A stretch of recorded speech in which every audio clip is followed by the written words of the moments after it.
Ceci est un livre audio autogénéré par Google. Communication et civilisation. Communication et civilisation. Collection dirigée par Nicolas Pélissier. La collection Communication et civilisation, créée en septembre 1996, s'est donné un double objectif. D'une part, promouvoir des recherches originales menées sur l'information et la communication en France, en publiant notamment les travaux de jeunes chercheurs dont les découvertes gagnent à connaître une diffusion plus large. D'autre part, valoriser les études portant sur l'internationalisation de la communication et ses interactions avec les cultures locales. Information et communication sont ici envisagées dans leur acception la plus large, celle qui motive le statut d'interdiscipline des sciences qui les étudient. Que l'on se réfère à l'anthropologie, aux technosciences, à la philosophie ou à l'histoire, il s'agit de révéler la très grande diversité de l'approche communicationnelle des phénomènes humains. Cependant, ni l'information ni la communication ne doivent être envisagées comme des objets autonomes et autosuffisants. Dernière parution. Touria GUAAYBESS, dire Cadrage journalistique des révolutions arabes dans le monde, 2015. Fatala DAGHMI, Farid Toumi, Abderrahman AMSIDDER, dire Médias et changements. Forme et modalités de l'agir citoyen, 2015. HBANGALI6, André à la France, Linda Saadawi, dire Communication et société en crise, savoir y entrer, pouvoir en sortir, 2015. Jean-Claude Domanget, Valérie Laroche, Marie-France Perlon, dire Reconnaissance et temporalité, une approche infocommunicationnelle, 2015. Aïssa Mera et Vincent Meyer, dire Communisation publique et territoriale au Maghreb, 2015. Sylvie P. Alemano, dire Communication organisationnelle, management et numérique, 2014. Linda IDJE accent aigu RAOUI Ravez et Nicolas Pélissier, dire Quand les traces communiquent. Culture, patrimoine, médiatisation de la mémoire, 2014. Dédicace. À Edward, Alexandre et Chloé. Introduction générale. Ma recherche s'inscrit principalement en sciences de l'information et de la communication, mais ne se limite pas exclusivement à cette discipline. Des thèmes aussi transversaux que la télévision, les médias, la diversité, les minorités se nourrissent d'autres travaux menés dans des disciplines différentes qui ne peuvent qu'alimenter ma recherche en termes d'approche conceptuelle ou même en termes d'approche empirique. Pour traiter de la médiation télévisuelle et de la représentation des minorités, j'ai donc aussi convoqué des travaux menés en droit des médias, Derieux 2010, Regour 1992, 2001-2008, ou en sociologie, Siracusa 2001, Maigret 2003, Riffel 2005, par exemple. J'ai choisi de baliser mon périmètre de recherche en me basant sur une approche compréhensive et constructiviste. Cette approche permet de cerner le sens et surtout les motifs consécutifs à cet état des lieux. Elle permet aussi d'appréhender la réalité sociale comme construite, créée, objectivée et ou institutionnalisée en m'obligeant à m'interroger sur la manière dont cette réalité a été construite. La problématique de la représentation des minorités à la télévision représente un objet d'étude dans plusieurs pays, Grande-Bretagne, Canada, États-Unis. Or, en France, au début des années 2000, on comptait très peu de publications sur le sujet en sciences de l'information et de la communication, alors qu'on en trouvait davantage dans d'autres domaines scientifiques, sociologie, histoire. C'est à partir du milieu des années 2000 que notre discipline accueille une publication sur le sujet, avec le dossier « Minorité visible », paru en 2006 dans la revue Médiamorphose et coordonné par Gélochard. Cette publication procède à une approche comparative de la représentation des minorités à la télévision, en se référant à plusieurs pays francophones et traite clairement de la distinction entre les blancs et les non-blancs. Il faut noter que les articles contenus dans la revue publiée en 2006 ont été peu suivis par d'autres publications, identifiées en sciences l'information et de la communication, du moins en France. Cet ouvrage se présente donc comme une tentative de contribution à la thématique de la médiation et de la représentation, liées toutes deux au concept de la diversité à la télévision.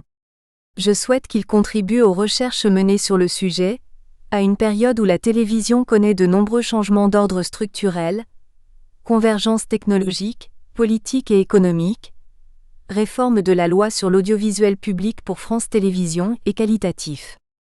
J'étudie la manière dont la télévision de service public, qui compte des obligations inscrites dans son cahier des charges au niveau de la représentation de la diversité, sert de médiation entre un concept riche en valeurs et en signification, et un public qu'il se doit de considérer dans son ensemble avec ses différences et ses particularités culturelles, linguistiques, religieuses.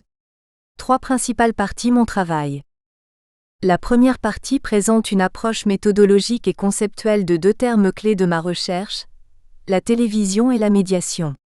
L'emploi fréquent et les analyses développées dans la littérature scientifique convoquée pour ma recherche tendent, à mon sens, à les lisser et à oublier ainsi leurs particularités. Pour retrouver leur sens d'origine, et expliquer les différentes analyses dont ces concepts ont été l'objet avant de les inscrire de manière plus évidente en sciences de l'information et de la communication, je choisis de relever plusieurs étapes. J'aborde le dispositif de médiation télévisuelle en privilégiant une approche structurelle, et insiste sur la notion de médiation, dans cet échange avec l'autre.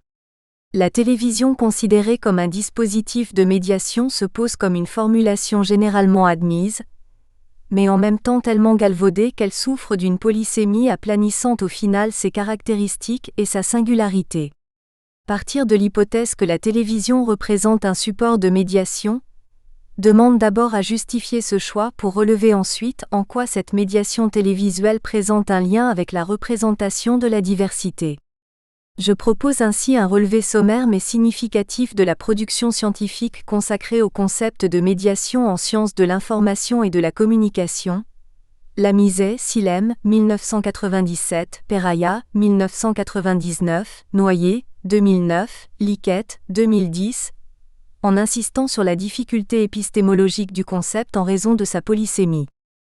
La seconde partie de mon travail procède à une analyse du concept du service public, lequel est lourd de sens, et plusieurs raisons en motivent l'étude.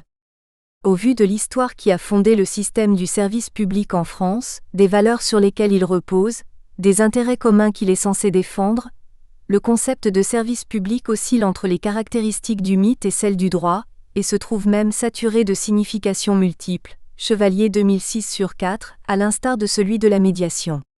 La difficulté épistémologique se retrouve dans le peu d'études menées sur le service public audiovisuel de manière générale, en sciences de l'information et de la communication en particulier. Beaucoup d'ouvrages traitent du service public et de l'État et les quelques chercheurs travaillant sur le sujet viennent du champ de l'économie, Anle, Bourgeois, de l'histoire, Jean Nenet, ou encore du droit, Regour. Les travaux dits bourgeois présentent l'intérêt tout particulier d'une analyse comparée entre la France et l'Allemagne, toutes deux considérées dans le contexte européen en privilégiant la thématique économique et sociale liée aux médias, Bourgeois, 1993A, 1995B. Les travaux de J.N. Jean Nenet représentent pour moi une précieuse source d'information aussi bien en termes d'analyse et d'information qu'en termes anecdotiques. Les nombreuses références qui ponctuent l'histoire des médias sont des illustrations à première vue très simples, mais ô combien pertinentes pour expliquer les situations telles qu'elles se déroulaient dans la vie politique et sociale quotidienne, et qui contribuent à illustrer les décisions prises par les hommes au pouvoir. Il en est de même pour le travail mené par S. Regour sur la communication audiovisuelle dans le domaine du droit, majoritairement dominé par la problématique de la télévision de service public et doublement déclinée dans l'espace français et européen. Regour, 2001-2008. Mon travail consiste à identifier et à analyser le contexte dans lequel sont nées la télévision publique et la télévision privée, ainsi que les principales lignes fédératrices qui l'organisent. Ces lignes fédératrices se sont progressivement élaborées en fonction du contexte historique et culturel du pays. Pour en étudier le principe, j'ai jugé plus pertinent de procéder par une analyse comparative en retenant 5 pays. L'Allemagne, l'Espagne, l'Italie, la Belgique et le Royaume-Uni pour les raisons suivantes. Au sortir de la Seconde Guerre mondiale, l'Europe des 12 se construit sur le plan politique, économique, etc., mais aussi sur le plan de la communication audiovisuelle. La presse écrite et la radio voient la télévision renaître de ses cendres, pour se développer cette fois sans de brusques interruptions liées à la récupération des puissances ennemies ou à la destruction du matériel. Pour atteindre l'objectif de cette étude, je procède à une analyse de type historique avec les précautions qui s'imposent. En m'aidant de ces ressources, ainsi que des résultats auxquels elles sont parvenues, je relève essentiellement les principes qui ont présidé à la télévision de service public depuis la Seconde Guerre mondiale. Je n'aborde ainsi que très peu le poids économique exercé par le service public auprès de ses administrés, ou les principes juridiques qui le définissent dans sa totalité afin de m'intéresser au principe même du concept de service public, celui d'intérêt général destiné aux citoyens. Je formule ainsi des hypothèses que mon travail vérifie par la suite. Quels qu'ils soient, ces citoyens ont le devoir, voire la promesse contenue dans le contrat impliqué par la notion de service public, d'être tous indifféremment considérés. Or, la question sur la prise en compte des citoyens dans leur diversité pour le domaine audiovisuel se pose dans les mêmes termes au sein de la structure juridique. Est-il possible d'établir un lien entre le manque de représentation des minorités à la télévision et la notion générale de service public? Le bilan effectué par des rapports, CIEMI 1991, CSA 2000, 2005, 2010, France Télévisions 2010, sur la sous-représentation de la diversité à la télévision s'impose-t-il comme une conséquence logique du concept de service public? Si tel est le cas, je dois creuser plus avant pour comprendre finalement le principe contenu dans la notion de public, et admettre les restrictions d'ordre civique ou juridique du terme. Au contraire, si la notion de service public travaille dans le sens de l'intérêt général sans condition aucune, le résultat de ces enquêtes télévisuelles dénote-t-il un dysfonctionnement du système public? Je dois donc retourner au cœur même de ce concept général, pour appréhender ensuite celui qui est décliné de manière plus particulière dans l'audiovisuel public. Les résultats de mon étude me permettent alors de procéder à une confrontation plus pertinente entre la notion de service public audiovisuel français et la représentation des minorités à la télévision. Les modifications induites par les différentes gouvernances politiques ont déterminé l'orientation prise par la télévision de service public, et de manière logique, l'émission inscrite dans son cahier des charges contenant le principe de pluralisme et de représentation de la diversité. Je procède ainsi en dernière partie à une analyse critique de la déclinaison du pluralisme et de la représentation de la diversité dans le nouveau cahier des charges de France Télévisions. La dernière partie de mon travail étudie la déclinaison de la diversité dans le contexte général du paysage audiovisuel français, en prenant en compte l'arrivée du câble, du satellite et des nouvelles chaînes de la télévision numérique terrestre depuis 2005. Le câble apparaît comme la première technique de diffusion qui permet de bénéficier d'un nombre plus important de chaînes. Les raisons qui poussent le public à s'équiper du câble sont principalement liées à la volonté d'obtenir une meilleure qualité d'image et de recevoir des programmes étrangers. La technique numérique, quant à elle, est d'abord utilisée au niveau de la diffusion et donne la possibilité de recevoir à peu près 8 fois plus de chaînes. Cependant, l'essor des nouveaux réseaux de communications électroniques rend la tâche difficile à France Télévisions, peu capable de se mesurer à la concurrence. Ces nouveaux modes de transmission représentent une menace réelle pour le maintien des programmes de service public, car elles touchent de nouveaux publics dont certains réticents au mode de consommation de la télévision hertzienne en raison d'horaires contraignants, de la dépendance d'un poste fixe, d'une inadaptation des programmes, du manque d'intérêt des émissions, etc. Pour le service public, le marché d'offres de communication par ADSL et d'offres de vidéo à la demande peut représenter un service important, la possibilité de mieux faire connaître et de mieux utiliser ces programmes, la vidéo à la demande et le téléchargement constituant une véritable seconde chance pour la production française. Le téléchargement présente plusieurs avantages. Il permet aux téléspectateurs de ne plus consommer la télévision en direct et de choisir sa programmation audiovisuelle à partir de différentes offres. Si le succès du podcasting a prouvé que le mode de consommation des services de télévision a beaucoup changé, la question est de savoir comment la télévision de service public se positionne dans ce contexte de forte libéralisation et de convergence technologique. Comment arrive-t-elle à maintenir les missions de service public qui lui sont assignées? Je procède ensuite par une analyse de la diversité sur le plan européen en convoquant les références théoriques et conceptuelles sur le sujet, Birnolz, Calovi 1971, Malonga 2000, Ghosn 2011, Demer-le-Cam 2006, Clavien 2006, Lee 2006-2008, Campion 2005-2009, pour me focaliser ensuite essentiellement sur la situation France. Les différents vocables utilisés, représentation de la diversité, minorité, minorité visible, rendent la tâche plus compliquée tant références culturelles, historiques et méthodologiques varient. Cette difficulté s'accompagne aussi du traitement différent qui leur est accordé en fonction du pays où ils sont étudiés, de l'axe privilégie, discursif, Charodeau, 1997, 2001, Amossi, 1991, Molinaire, 1996, Ghosn, 2002, ou structurel en impliquant la responsabilité des journalistes dans le choix du traitement médiatique, Le Boeck, 2000, Marchetti-Ruellan, 2001, Syracusa, 2001, Maigret, Pop.site. Riffel 2005, Ghosn-Bourgeois 2011. Le thème de la représentation médiatique de la diversité a pris de l'importance en France surtout à partir de 1999 et devient depuis peu un objet d'étude spécifique du groupe de recherche français bien identifié sur le sujet et reconnu internationalement, Minority Media, ou encore de quelques chercheurs français Malonga, Op-Site A, B. Lochard 2006, Massé 2007, 2008-2009, mais principalement en sociologie. Je relève ensuite les institutions françaises qui ont pour mission de traiter de la diversité et de la représentation des minorités ethniques, afin d'évaluer comment elles se positionnent les unes par rapport aux autres, et de mesurer leur impact sur la politique audiovisuelle. Un bref rappel des organismes ou des groupes sur le plan institutionnel permet de mieux identifier le contexte et de situer la position de la France. La France présente en effet la particularité d'interdire les statistiques ethniques, m'obligeant à prendre une précaution fondamentale sur le plan méthodologique. Une de mes hypothèses de travail se formule donc de la manière suivante: même si les statistiques ethniques sont interdites en France, de nombreux arguments concourent à montrer que les minorités visibles sont sous-représentées à la télévision. Pour démontrer cet argument, je procède à l'analyse des éléments contextuels au thème des minorités ethniques aussi bien en France qu'à l'étranger.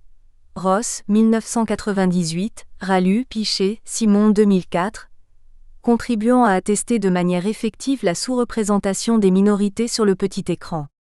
Je consacre une partie à l'approche analytique, comparative et critique des études qui ont procédé à l'évaluation de la représentation des minorités ethniques à la télévision.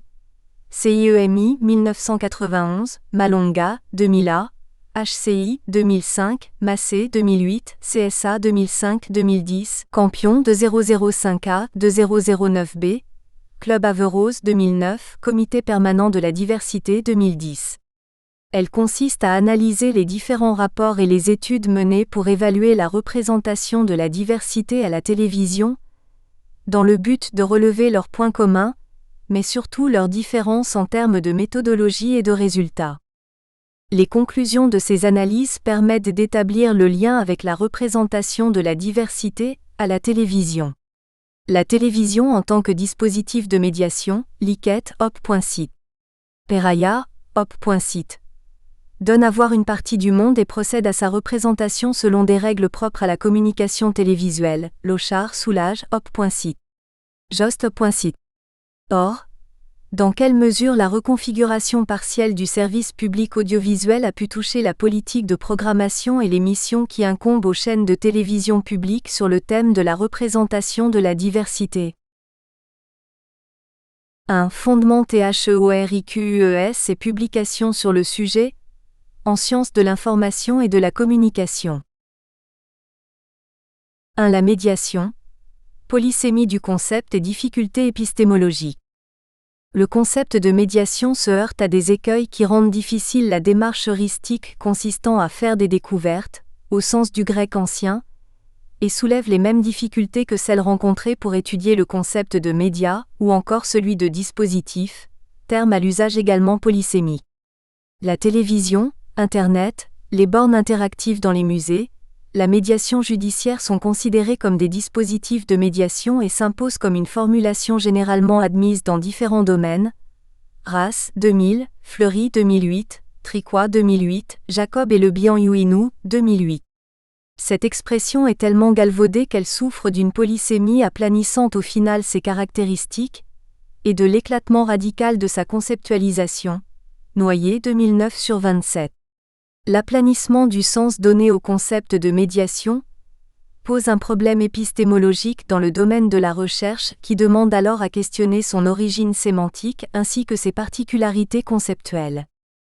Un bilan non exhaustif, mais significatif des études menées sur la médiation dans la littérature scientifique en sciences humaines permet de relever les terrains et les contextes variés qui ont été choisis pour étudier un sujet fort différent en fonction des domaines, mais ce à partir d'un même concept.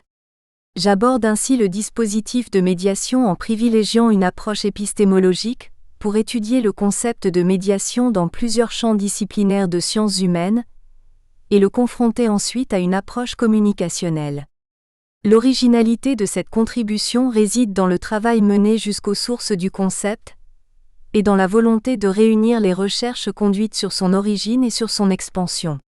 Comme je le souligne dans les lignes suivantes, les études sur la médiation, très importantes en nombre, se sont pour beaucoup d'entre elles faites isolément les unes des autres, rendant les quelques études plus englobantes primordiales.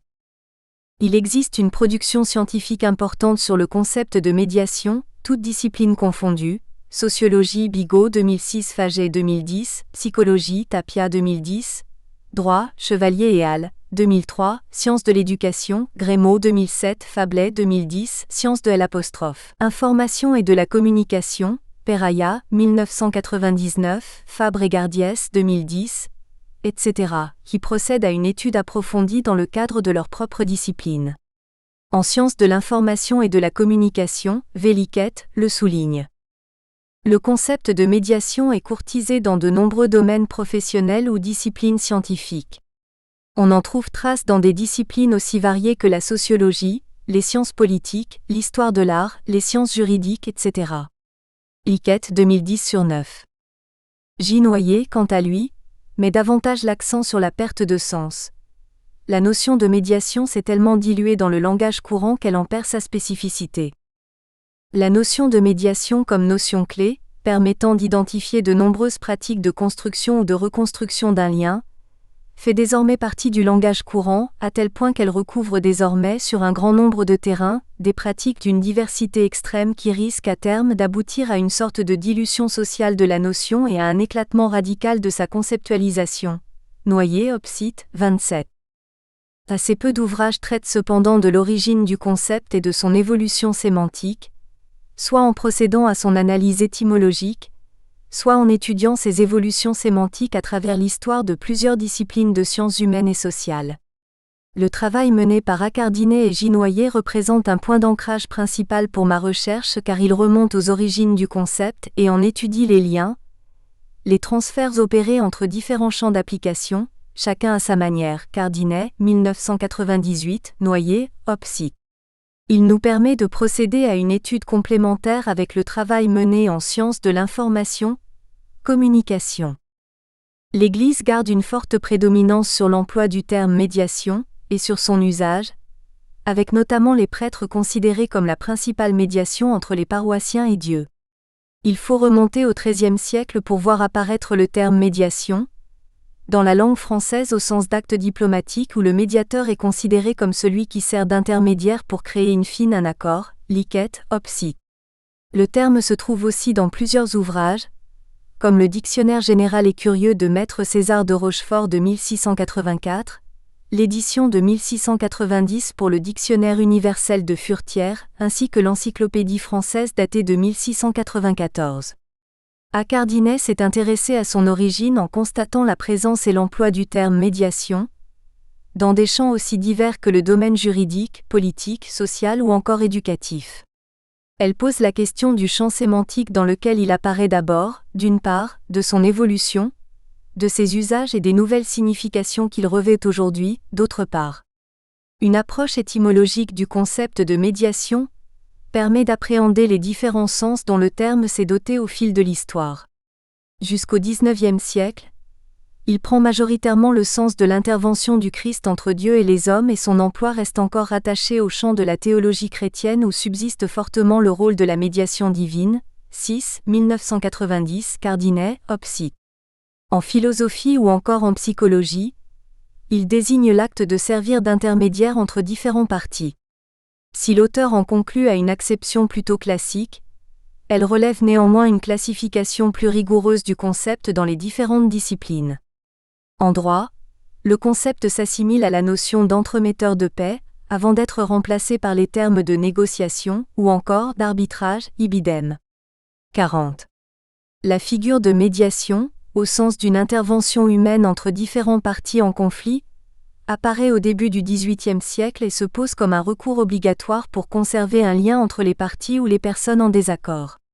Il existe des écarts importants entre les différents pays en ce qui concerne l'utilisation et la pratique de la médiation, que ce soit en Europe occidentale, dans le bassin méditerranéen ou encore au Moyen-Orient. Par exemple, dans les années 1970 à 1980, la médiation se pratique aux États-Unis et au Canada, tout d'abord dans le domaine de la consommation et ensuite dans celui de la justice. Les débuts de la médiation s'effectuent en Atlanta en 1974 dans une logique de médiation judiciaire. La médiation ne parvient en Europe que plus tard où elle apparaît comme une procédure établie pour éviter les dysfonctionnements, les différends et les conflits entre personnes par le biais de... Nous espérons que vous avez apprécié cet aperçu. Pour continuer à écouter ce livre audio sur Google Play Livres, utilisez le lien dans la description de la vidéo.